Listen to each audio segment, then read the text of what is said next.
rooms, but we're now joined as one. I'm so sorry for the technical difficulties, and I'm so glad that you've been patient enough to sit through this and stay with us this long. I want to just sort of give an intro first. We'll go quickly around the room and people can tell us who they are, and then Teague will give us a presentation on Routematch by Uber. That seems to be the new the new title. So it's really an interesting subject. You know, anybody who knows anything about transit at all understands that it's very expensive. Public transit is expensive. It's underwritten by the government usually. And paratransit is even more expensive than public transit. Oh, the yes. thing, new technologies like the technology that Uber brought to bear in the industry. Well, I should back up a little bit. Routematch has been in this business for quite a while, and it's probably pretty sure the largest software. Its software is used by more agencies than any other software package in the country for routing and scheduling paratransit trips, that door-to-door transit, specialized transit in wheelchair accessible vehicles. And then Uber came on the scene, as we all know. We probably all remember when we became aware of it. And this idea of instant transportation locally, and that door-to-door service, and having the software platform to manage that was just kind of blew people away in terms of what the potential is. So now we've seen Uber has acquired Routematch, and we're going to be hearing from Teague about what that could mean for paratransit, whether it's what the impact might be on the efficiency of it and the convenience of service and all the things that could change with the marriage of those two companies. So I'm going to start with Bill. I'm Lisa Curtis. I'm the Director of Development and Community Outreach. And Bill? I'm Bill Patterson. I am the CFO at VIA. Debbie? I am a VIA rider for about 5 years, and I've been on the VIA board for the last 2. And I've been in a wheelchair 29 years.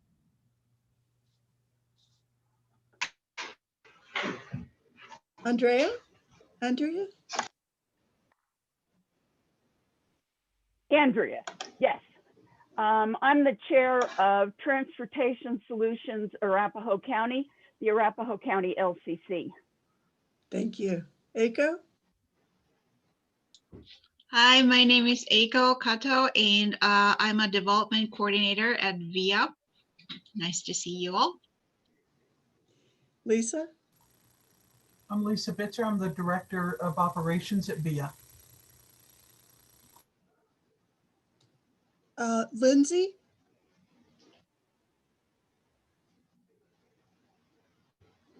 Esther? Hi, I'm Esther with VIA, with the communications department team. Been with VIA for 15 years. Nice. Angel?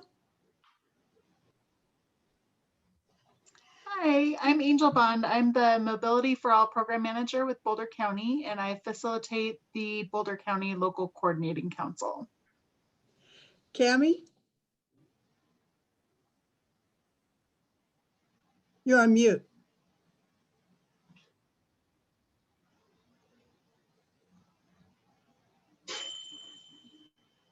Jeff?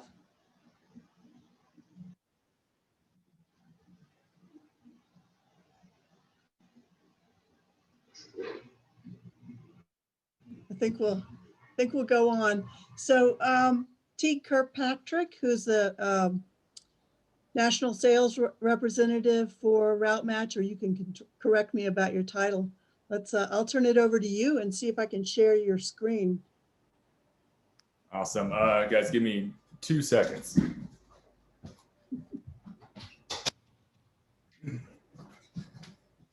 The kids all just got home and decided to bust in the room, open the door, and make as much noise as they could possibly make.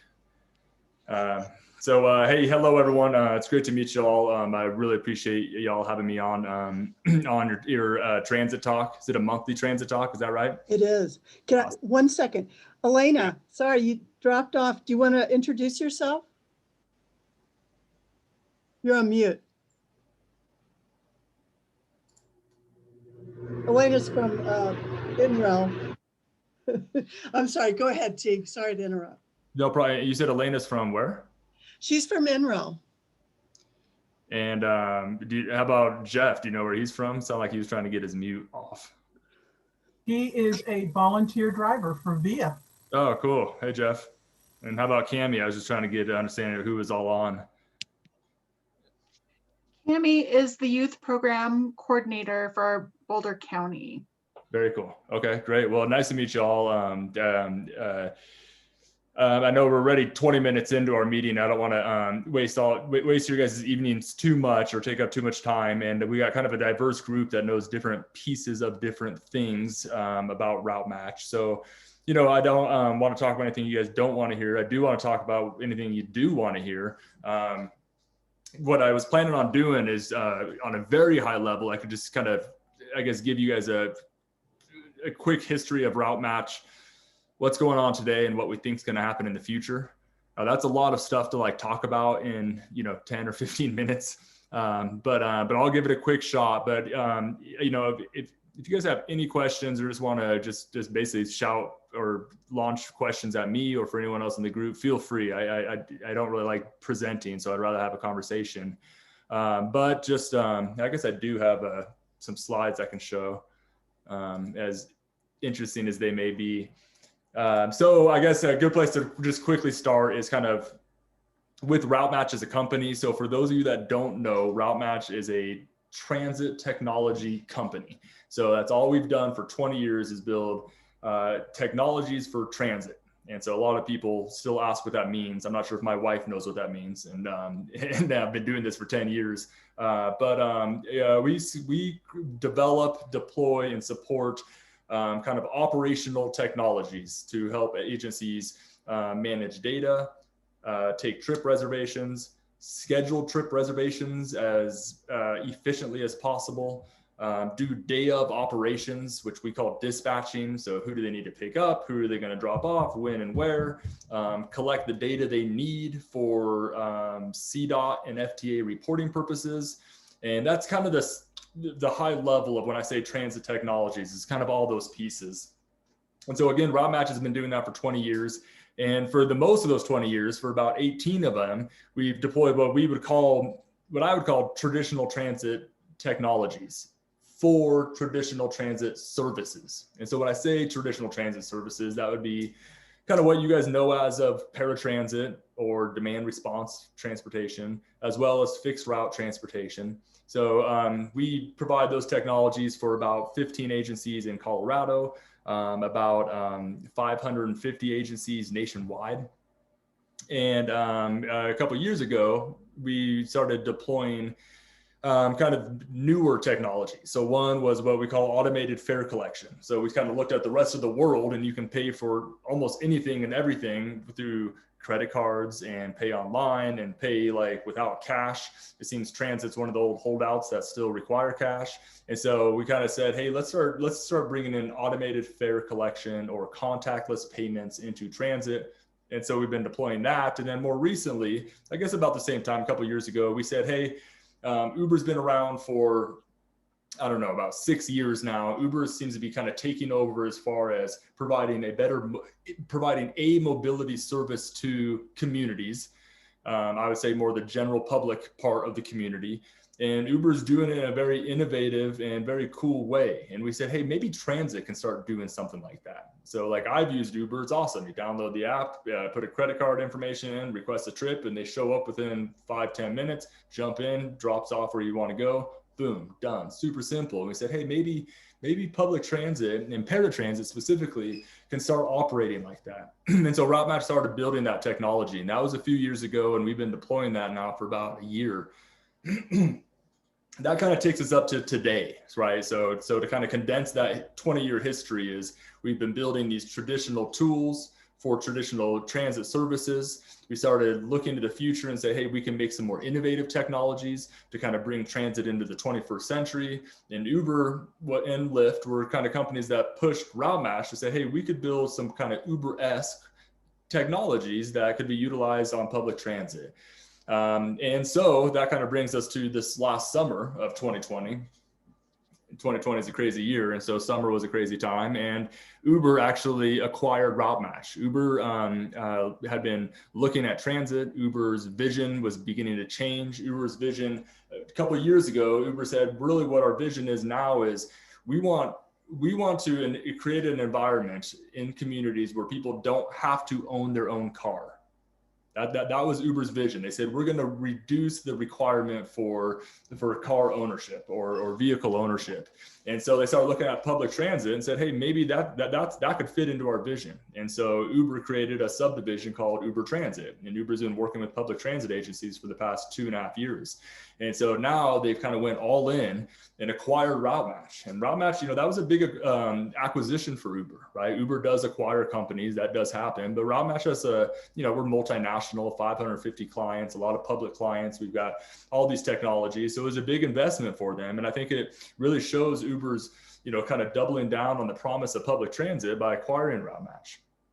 And so just kind of quickly on Uber. So that happened this summer. And so this slide, here, I can help you out here. This slide right here, and I'm not going to, I hope I don't kill you with PowerPoints, but geez, that wasn't the slide I wanted to show. Sorry guys, 1 second. Here we go.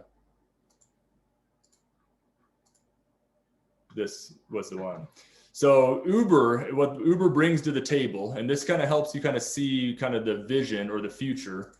Geez, guys, I'm just getting used to how to work my Mac, and I'm not great at it. So this slide kind of shows you Uber's transition into transit. And so from 2017 to 2019, again, this is prior to them acquiring Routematch, Uber started bringing their rideshare service to public transit. And what that looked like over those 2 years is that agencies such as VIA or Denver RTD or any public transit provider could go to Uber and say, hey, maybe outside of our service hours, we want to create a program where people can book trips through Uber and we will subsidize that trip. And so, Uber, here's a contract for $30,000 and we're going to pay the first $5 of everyone's trip if they're eligible in our program. And so when they log into Uber or call you or call us, we can book that trip, create a trip. We'll pay, the agency will pay the first X amount of dollars. And then if again, this is if the rider opts in, they'll get a ride through Uber. And a lot of agencies said, hey, that's a pretty good idea. That's a lot less money for us to pay. We can operate outside of our service hours. We can operate outside of our service zone. That'd be a cool tool that we could use to provide public transit. And so Uber's got about 30 clients across the US that are doing that. So this next piece, this is when this is 2020, Uber said, hey, we can do a little bit more than that. Uber has an awesome technology platform. They've got a cool app that people can use. They got a cool algorithm that matches those trips to the cars. And then the driver has an app to be able to pick up that individual rider.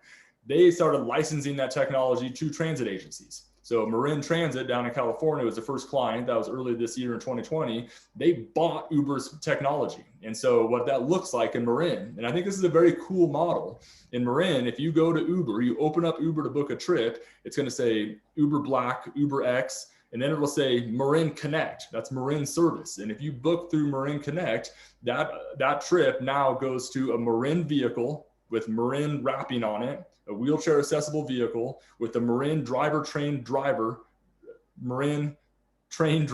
on that vehicle driving it, and the Marin dispatch staff sees what's happening. And so Uber really has nothing to do with it. They're just providing the tech and the agency's running it.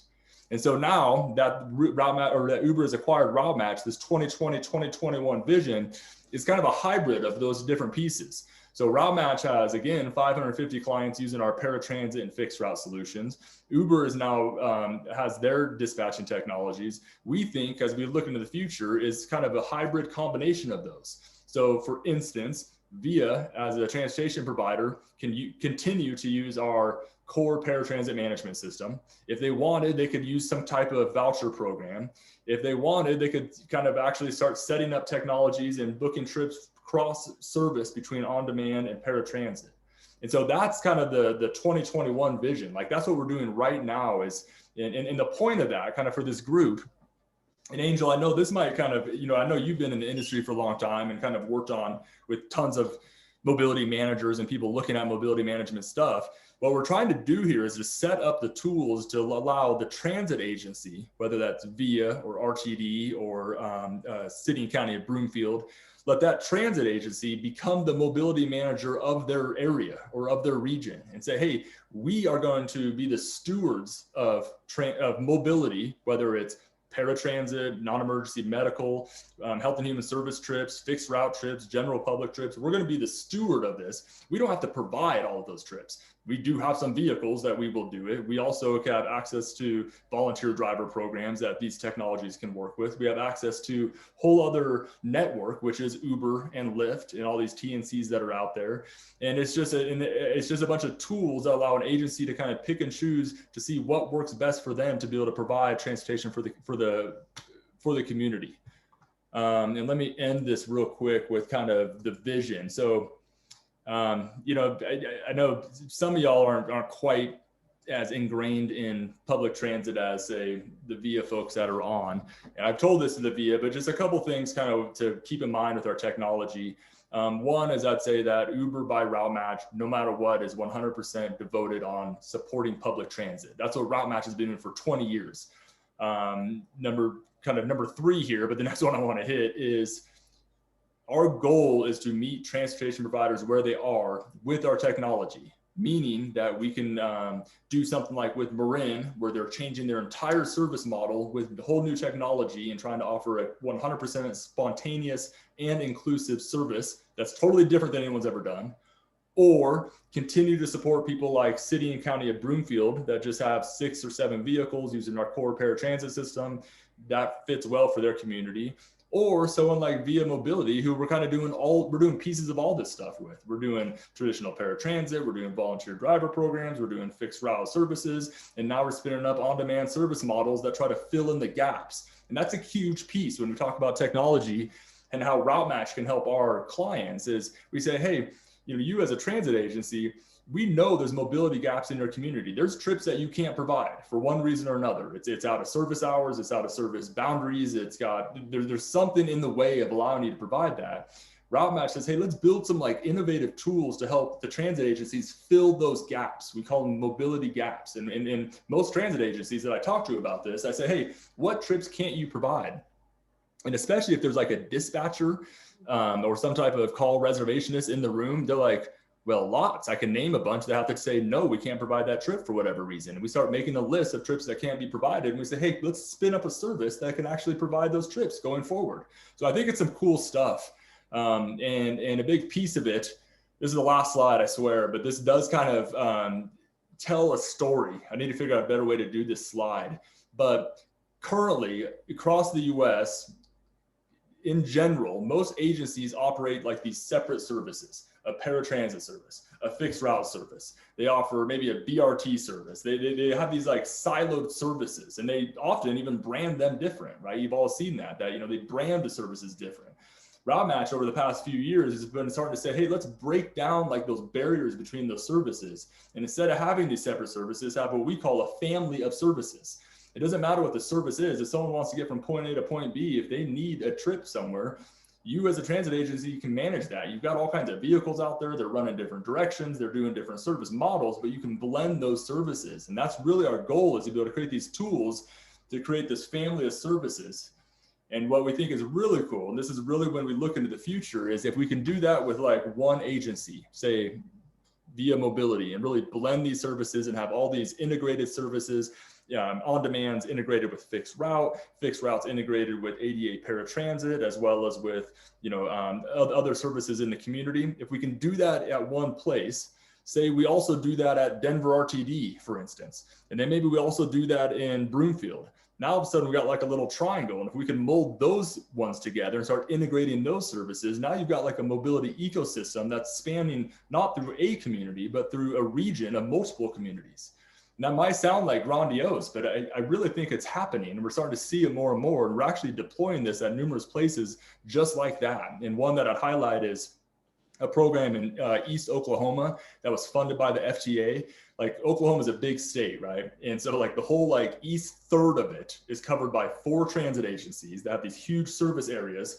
All 4 of them are doing on-demand service under one platform, technology platform, under one brand, and they're all integrated with their own services. So you've got kind of this large on-demand service that covers hundreds of thousands of square miles, and it's integrated with 4 different systems and is being operated by 4 different systems. There's 4 agencies providing drivers and vehicles. That's all integrating with their system. It's super cool stuff. And that's called the PIC program.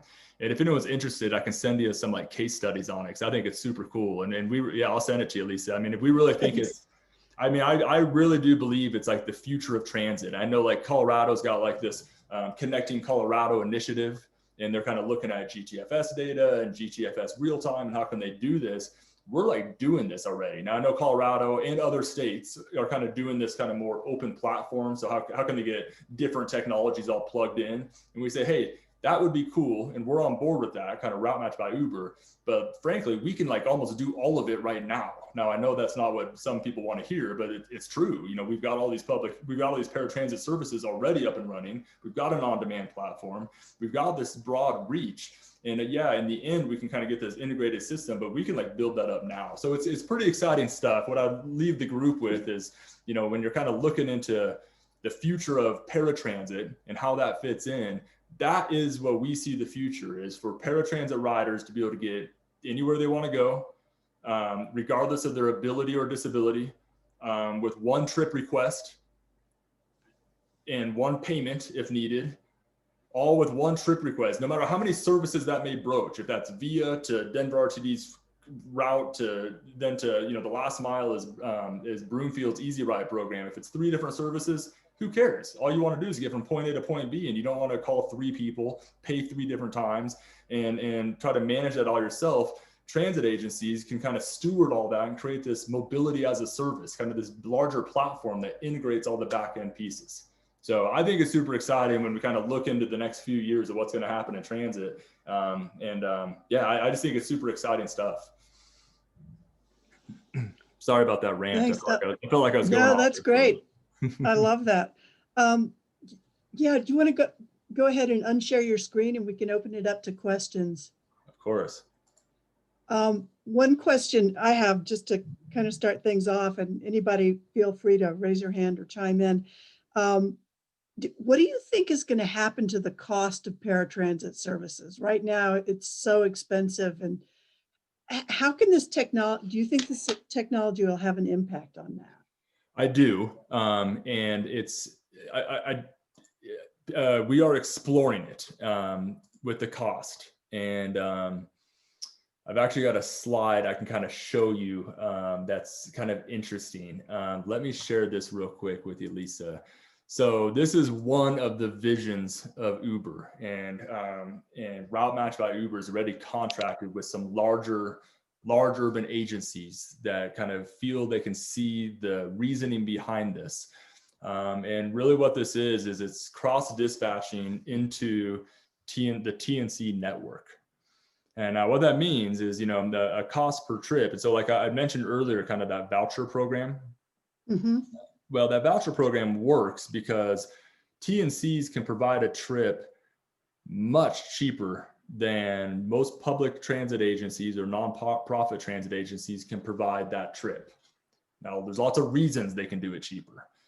They're not making any money doing it. Uber's never been profitable. Their drivers are not trained, right? Many of those vehicles are not wheelchair accessible. There's lots of reasons it's cheaper, but it is way cheaper. And so what some of the larger cities are looking at now, and I don't know when this will kind of come into more small urban and rural environments, but I think people are looking at it. What they're looking at doing is if a paratransit or ADA, I'd say an ADA eligible rider is willing to opt in to be able to cross dispatch into, say, a TNC, our scheduling engine will be able to push them over to the Uber network. or Lyft network. With it, that's going to take a couple of years, but that's the point, and that's the idea. Is now all of a sudden, if you can, if you can all of a sudden now start to like cross dispatch and push some of your trips for riders that are able and willing to do that. Now all of a sudden, when you look at your aggregate trip cost, that trip cost will start coming down. So I don't know what Via's per trip cost is. Some industry standards say $40 to $45 per trip.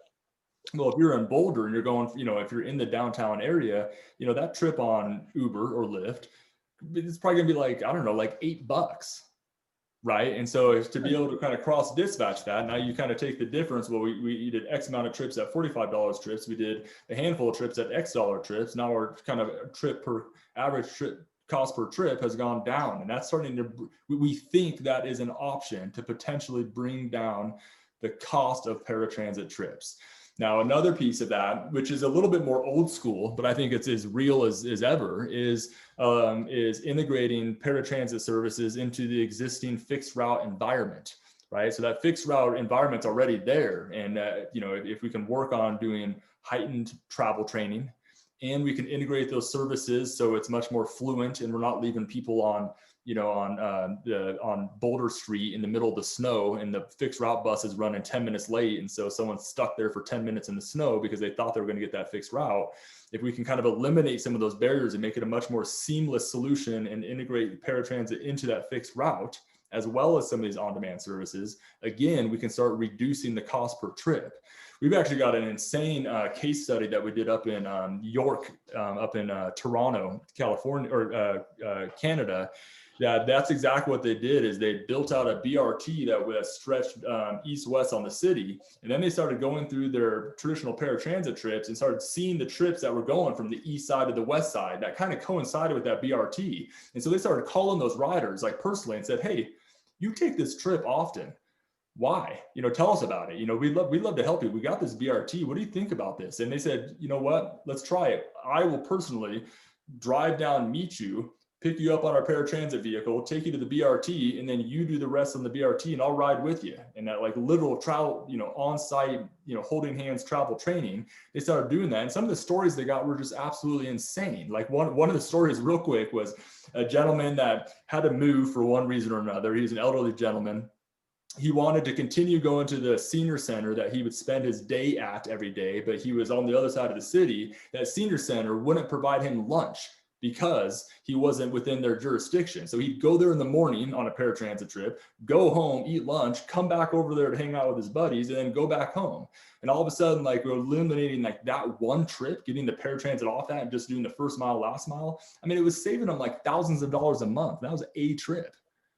And so I think there's some cool ways on both sides of those, both kind of integrating with your fixed route and then integrating with existing TNC networks that I think has some promise.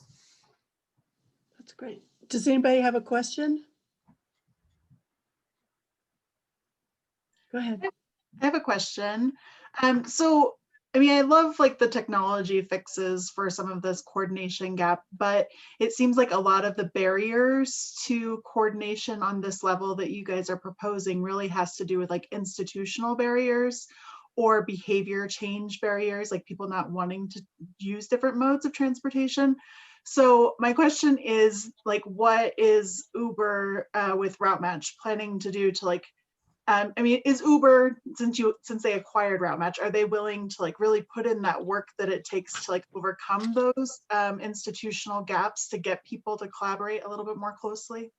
Yeah, so that's a great question, Angel, and you're absolutely right. And so it's not only like, in my opinion, because Routematch has been doing like coordination projects, a little more old school. I'm sure you're familiar with the project we're doing with Dr. Cog. And down in Colorado Springs, right, with that VTSLI initiative. And I say old school, they're only a couple of years old, but technology is moving fast.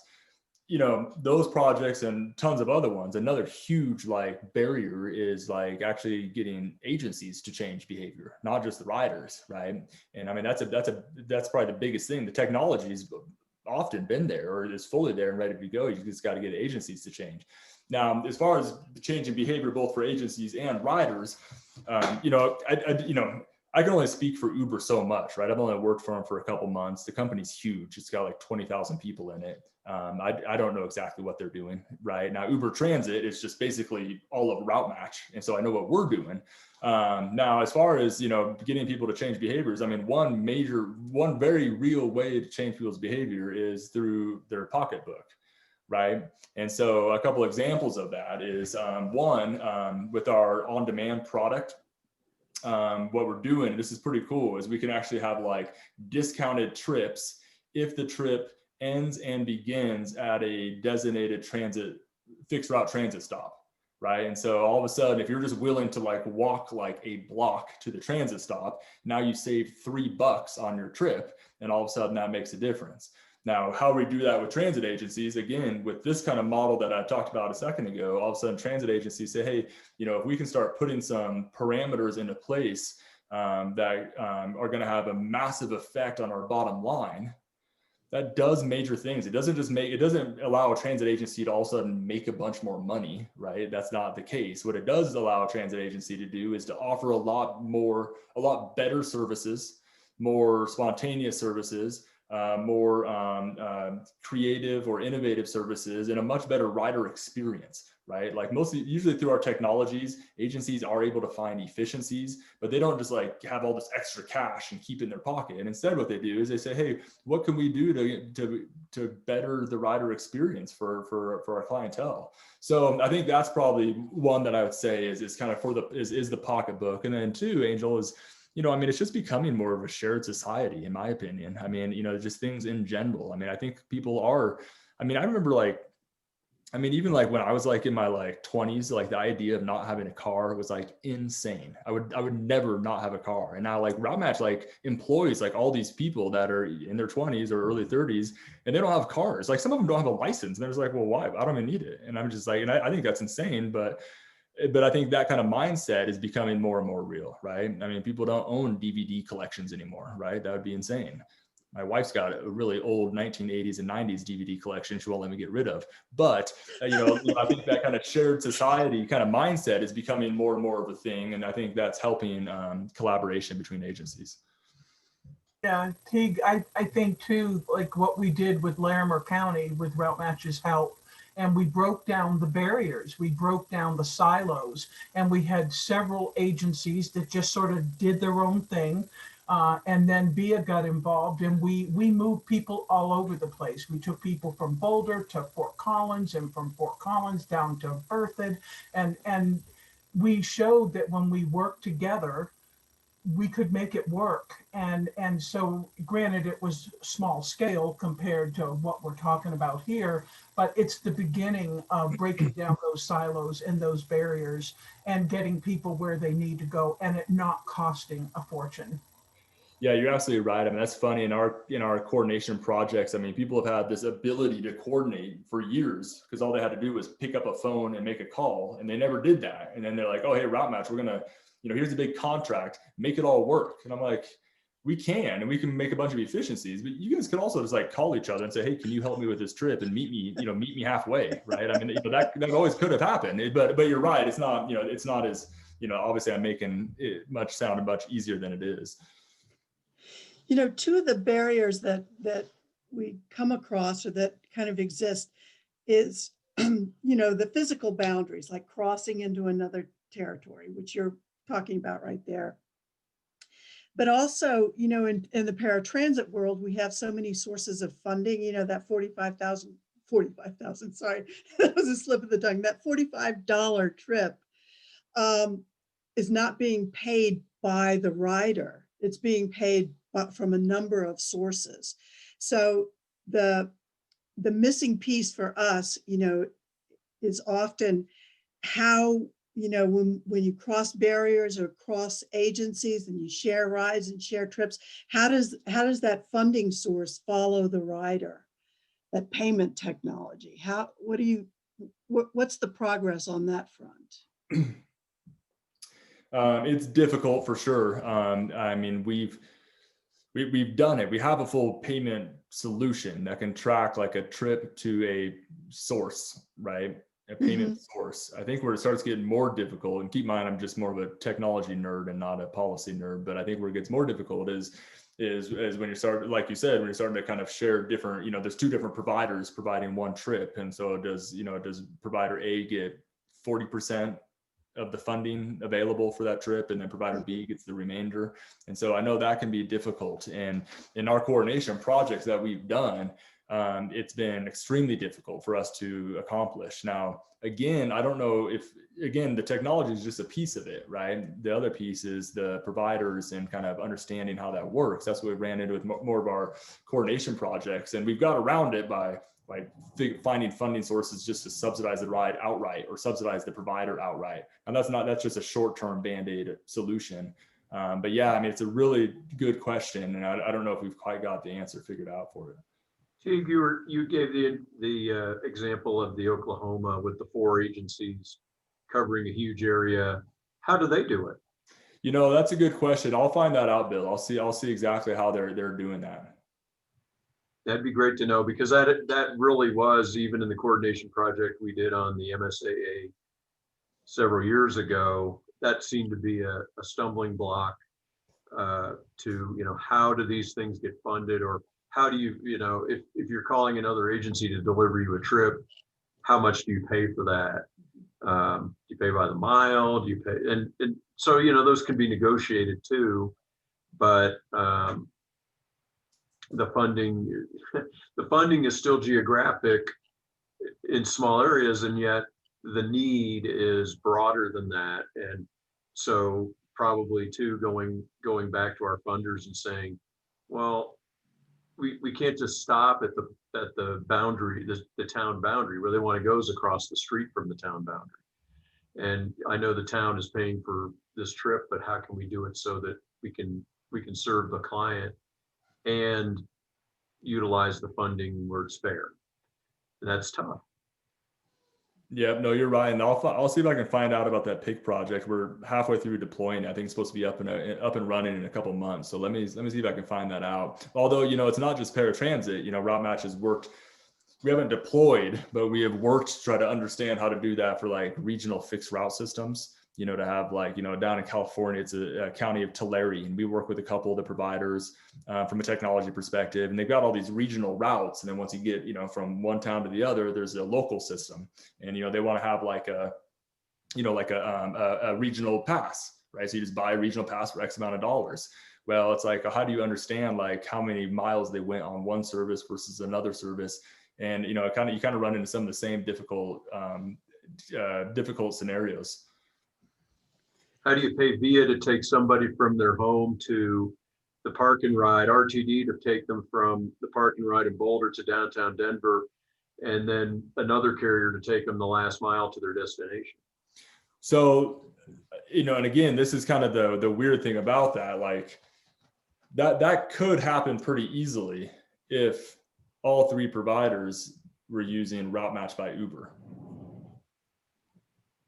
Right. I mean, that would be pretty easy for us to, we could accomplish that. No problem. Is that the trip planner would say, first mile, middle mile, last mile, it's going to be, a $9 trip that's subsidized X amount. So rider pays $5. They pay for that. That trip goes to VIA as a trip request. And so it pops up on a tablet and says, go pick up the rider and drop them off here. They do that in that tablet. The driver knows they already paid a portion. They paid the first $2 of their $5 fare. They get on the fixed route bus and they just hold up their mobile ticket and say, that was the ticket that I paid for. And then at the end of that ride, that last mile, someone's waiting for them and they know the trip's there and they got their cut too. And so like, again, when I talk about kind of a more mobility as a service, kind of an ecosystem, like we think we can kind of do it right now. The problem is people like Oregon, Vermont, Minnesota, and Colorado just in the beginning stages. They're saying, hey, we want to do all that, but have all technologies plugged into it as well. And that's I don't know. I know it'll probably happen someday. I don't know when though. And what needs to happen to make that kind of stuff happen is a very large company to like come in and just say, hey, everyone build it to my spec. And in transit, that's actually happened once. And that was when Google said, hey, everyone build their fixed routes to this GTFS format. If you do that, we'll consume it and display it to the public. And the only reason Google did that is because they said, now we'll have a bunch of people looking at that website. We'll put a bunch of ads next to it and we'll pull in a bunch of money. But it took a company that big to do that. You know, that technology, that trip planner technology, companies like Routematch and our competitors, we were building it for you know, urban agencies and charging a bunch of money for it, you know, and you could go to a website and then do that, put that in there, point A to point B, tell you how to get that. And you know, click on a link on their website, and Google just said, we'll just do it for free. Andrea, did you have a question? I had one, but that was taken care of. Now I have another. There is a huge issue with seniors not having smartphones, not understanding the technology, and that's probably a large part of your rides for the moment. The paratransit is a lot of seniors that don't understand the technology. Yep, 100%. I agree. And so all of our tools have the ability for like a call center type of environment. And so, you know, if you don't have a smartphone or you don't have a bank or a credit card, then you can call the agency and call them on a 1-800 number, you know, that can go to Via's, you know, dispatch center and say, can I get a trip for tomorrow at 8 a.m. And we have the tools for the agency that's, you know, customer service rep to be able to just, you know, say, yep, go up and pick Andrea tomorrow at her house at 8 a.m. and take her to this location, save, done, and then that gets dispatched. You know, and that's what we're doing currently. So I agree. I don't think that will ever disappear. Well, it will. I mean, the people, I'm a boomer, and I'm one of the few in the people I know that understands technology and enjoys it. But I've got a friend who doesn't even want to have anything to do with a smartphone. And it just kind of makes me angry. It's like, this is so easy and it's out there. How can you not? But nope, she wants to have nothing to do with it. So I'm glad to hear that you've already thought about that. I don't know how many of you know about Centennial's project where we did that. Centennial has a call center, and we had an agreement with Lyft for a 6-month pilot project, and the people could call the call center and get their ride. And you've already got that. I think that's great that you've thought about it and you've started to put a process in place. Yeah, you're right. I mean, more and more people will use smartphones, but I mean, I used to travel all the time, and I would do anything I could not to call an airline, right? I'd book it online, right? But when all hell breaks loose, you better believe I'm calling them. I want to talk to somebody. I want to get it fixed. There's only so much you can do on a smartphone app. That's true. You can't yell at it. Well, you can, but it's not satisfying. Right. So we have a question from Elena. In the Marin County example, is there a way to prevent non-paratransit service clients from accidentally summoning a paratransit vehicle?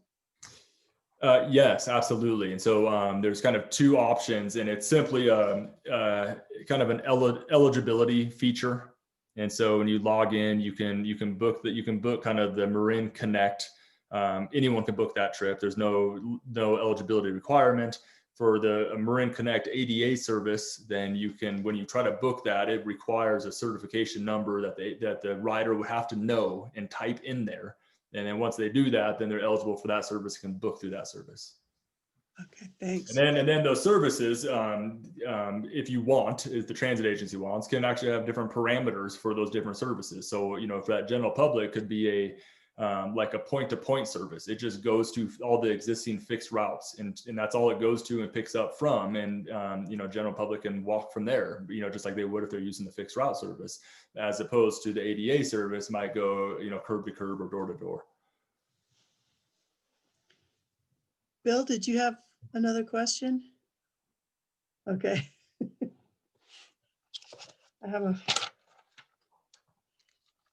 So I'm curious to know about some of those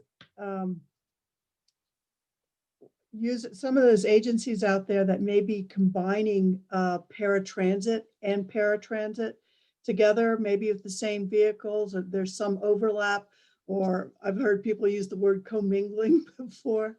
Are you aware of anything like that going on right now with the? With like ADA paratransit and like on demand or microtransit. Exactly. Using the same service. Yeah. So kind of, I guess, is the answer. And I say that because that is the vision, and we think that is a vision, or at least that's an option for transit providers to do that. So far, we've seen communities take different approaches on it. So a project we're doing in Porterville, California, it's one zone, and they're offering 2 services within it that are exactly the same services. All the vehicles are wheelchair accessible. And they have like 4 vehicles. They're going to have 4 vehicles dedicated to general public and 2 vehicles dedicated to ADA paratransit. And you can book on either or. And they just kind of they feel the ADA community kind of wanted to have kind of their own vehicles to kind of, I don't know, they just felt that was the right approach. I assumed that maybe if they would want to be more inclusive and just say, hey, they're all, because that's how we kind of try to build our technologies. Let's build our technologies for the ADA community. And if it works for them and the service works for them, it's going to work for everyone else too. So let's do the hard part, or the more difficult or more expensive part first. Then it just works for everybody, as opposed to like retrofitting, building a bus that's only is for the general public, and then retrofitting kind of an ADA environment with a wheelchair lift and wheelchair seats, just build it that the ADA accessible in the first place. So I don't really know the right approach. Porterville is kind of looking at it like that. Another approach that we saw that we're doing up in Montana in Eagle County is they're actually like getting rid of all their in-town fixed routes. And that allows them to then get rid of all their ADA paratransit. And then they're taking all their vehicles that they have and just offering up indiscriminately on-demand service that's ADA accessible, and it's just available to everybody, anybody, any way they want. And so they're just combining all of it. So then the last kind of model of that is something when you call kind of commingling, which is kind of what I was talking about with cross dispatching, to be able to offer these 2 different services and then be able to mix them back and forth depending on supply or demand or availability. And so that we are just starting to do. We're doing it in like pilot modes. We've done it like fully internally, like pushing from Uber to our system back and forth. We're not live with it anywhere, but that's our plan. It does take one step further, Lisa, which is kind of difficult, and we're not quite sure how to like fix it, is doing that, to schedule and dispatch for a pre-planned traditional ADA service.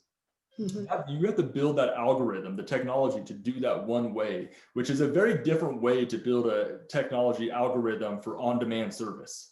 So like Routematch's core product, like our algorithm that VIA is using to plan trips, that looks completely different than ours and Uber's on-demand algorithm that's picking up trips in real time. And in all reality, the more you like kind of make the other one do the opposite, like the more it starts to break down. So like if you use like Uber's, Uber, you can schedule in advance on like regular Uber. You can do that. Okay. The more you do that, the more their algorithm breaks down, and then actually the less efficient it gets. They don't really like people doing that. And they only, I do it sometimes to get like a trip to the airport, because I live kind of in a suburban area in Westminster. And there's, if I got a 4 a.m. trip to the airport, there's not any Ubers around, but I can schedule it the night before and say, I want that trip at 4 a.m. and they'll be there around that time. But the more people do that, it breaks down their algorithm. Whereas Routematch's core system was built to do that, to be able to look into the future and say, we have all these trips, let's get a really good plan together. And our product starts to break down if everything's on demand, because it just wasn't built that way. So that's why we're kind of using the 2 different algorithms and trying to cross dispatch back and forth between them. Yeah, that's a tough one. You can see some hybrid system coming out of that. Well, that hybrid system, just I guess, just as a heads up, that hybrid system is exactly what Routematch is trying to build. And then we're thinking we might have it, like late next year, 2021. It's codenamed RMX, which is kind of funny, but that's kind of that's the vision, is to rebuild kind of both products into a single integrated solution. Yeah, that was going to be one of my other, oh, Debbie, go ahead. You're Question muted. question I had related to all of this, with if VIA would go with this program and develop it for the core of our rides, does buying this technology greatly increase the ratio that we have to bump up the ride cost for? So let's say it's 45 now, does it bump it up to 50 or whatever for the cost because of adding into the expense of this technology? Yeah, so that's a good question. I mean, the promise, that the vision is to reduce the cost of transit. Whether or not that happens, again, I think remains to be seen, and it kind of depends on kind of service by service, case by case, maybe trip by trip. Some examples of that is we see a lot of people that are actually like shutting down low performing fixed route services or fixed routes. So you got, a fixed route that runs, hardly anyone's on that route, but it runs all day long and no one's on it. But a few people do Like use RTD. it. Yeah. So a few people use that. A few people rely on it, right? A few people need that route, right? And so what you can do then is, again, in theory, and we've been doing this, is you can just cancel that route altogether and then just offer an on-demand service for the people that need it, that it's only eligible where that route serviced, right? It's just in that area. And then if you need a trip, you just request the trip, call or use your phone, and it will take you to a fixed route stop that is running.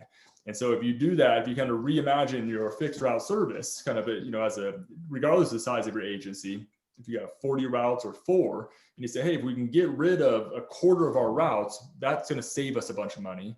Some of the money that we save, we can then put that into our other routes that are still running, and increase the headway. So instead of that bus coming once an hour, it's going to be coming once every 30 minutes or every 15 minutes. Now we can feed people into that fixed route, and it's a much better rider experience. And that's one idea that could cost less money, again, potentially. And so it kind of depends service by service. And so, the question, the reason I kind of dodge around that, I don't know the answer, is because no one really does. And so even the FTA on a national level, they're giving people money through grants to say, try it. Pilot it, pilot that idea, see if you can make that work, and then keep documentation and do a write-up on us and tell us how it worked. And they've issued numerous levels of grants and kind of phases of grants called like innovation grants and sandbox grants, like try to, go do this, figure it out, do something innovative, just try it, give it a 12-month or 24-month pilot and see if it works, because the FTA thinks it probably can. Yeah, the corollary to that canceling the route is when you see where people are going, you create a route that matches that pattern or routes, because you're getting so much data in about where people actually want to go when you've got all that, if you go all demand. I think systems that do that, or agencies that do that go all demand in a particular area, you can kind of see that they're going to evolve out to partial demand, partial fixed route, because they'll know where the most efficient route could go. Yeah, they'll see a bunch of patterns in it. Yeah, absolutely. Teague, did you say you were working with RTD? You said Dr. Cog, but did you say RTD? RTD's been a longtime client of Routematch using our traditional paratransit management system for their VA paratransit. And then they've just recently started a small on-demand pilot with the Uber platform, kind of like that Marin platform. They're not kicking them out to Uber drivers. They're just using the core Uber tech to dispatch to their own vehicles and drivers. Okay. Yeah, and Debbie, back to your question, it's interesting, it's, a lot of what your question kind of comes down to like the opportunity cost versus like the ROI, right? Like the return on investment. If we're going to do this and pay for this, is it going to make it cheaper or more expensive, right? And, Routematch, our technologies cost money. They're not cheap. And there's, agencies that have the same question, like, should we buy a technology like Routematch or not? Routematch costs money. We're going to lose, we're paying money to use that. Does that make sense? Again, the FTA thinks it does, and DOTs, they're giving transit agencies money because they say, hey, we're funding this operation. We think if you got a schedule and dispatch technology, you could operate that more efficiently and provide more rides. Ultimately, you know, there is a return on investment. Yeah, it's going to cost $50,000 to get the software, but it will save you $50,000 by year 3, and then you're ahead of the game. Again, you know, that's the idea. And you know, again, the FTA and the DOT believe that. And so an on-demand service, again, I don't think on-demand service by itself will fix the problem, but I think commingling on-demand with existing services and adjusting those services potentially in more innovative ways, I think that could solve the problem. I think we should thank you so much. We should probably wrap up. I just wanted to ask one last question that was in the chat. And this is from Cammie, who do you see the question? Yes, I do. I'm here, and it is not key. It is not important. It's more curiosity. We can always follow up offline if that's easier too. But I know a lot of the times already hearing more and often is that the youth kind of school family trips are somehow conflicting with the needs of other people needing paratransit service and other services. So I know Hop Skip Drive is one of the service providers that's out there just to help fill the school related need, and they've now expanded their services for older adults as well. So I just didn't know if that's been a provider that's been brought into this loop to kind of be, because they have the same system to book on demand, call ahead, book ahead, and help fill that gap. So, and both school districts are using them locally. So if locally the group is considering exploring this, it might be worth our while to see how does Hop Skip Drive fit into the mix of service providers out there, because they're doing that whole on demand service too, but not for right now. We don't have to discuss it, but just more curious. That's a big question, Cammie, but yeah, I don't know much about it, but I can look into it and try to follow up with you. I'm not involved with any of that. They're pretty big. They started in California and they're just like expanding crazy across the country because so many people are finding it to be a real help. And especially now that they've expanded not only from younger people, but to older folks, it's helping local agencies kind of fill those gaps of people who get denied trips for whatever reason. Can then Hop Skip Drive be an on-demand service to help fill that gap? Huh. Who's providing the rides? Trained, just like trained Uber, like, so it's a lot of moms. It's a lot of moms who go through Hop Skip Drive training. They follow and they follow, there's a lot, they get very in-depth background checks because it's kid related. And the trip, the parent is following the car the whole time. They can talk to the driver and kid the whole time. So that parent safety piece is a part of Hop Skip Drive's model. So there's a big investment up front on Hop Skip Drive to try to get the trainers trained well. So then users will feel confident in the drivers. Yeah, that's cool. So it's a lot of stay-at-home moms who are getting some extra money about this because they have the time. Yeah, very cool. Or getting paid for carpools or whatever, but it's helping reduce the burden on the service providers to fill those trips that aren't met by school bus or local bus or just families themselves. So they seem to fit right into this concept. Yeah, that's cool. Yeah, the more you look at public transit, I mean, the youth and older adults are really the ones who need the connection the most. And it really, equity, I think, as you know, we're all concerned with equitable transit, and being able to serve them all is really a goal for a lot of agencies.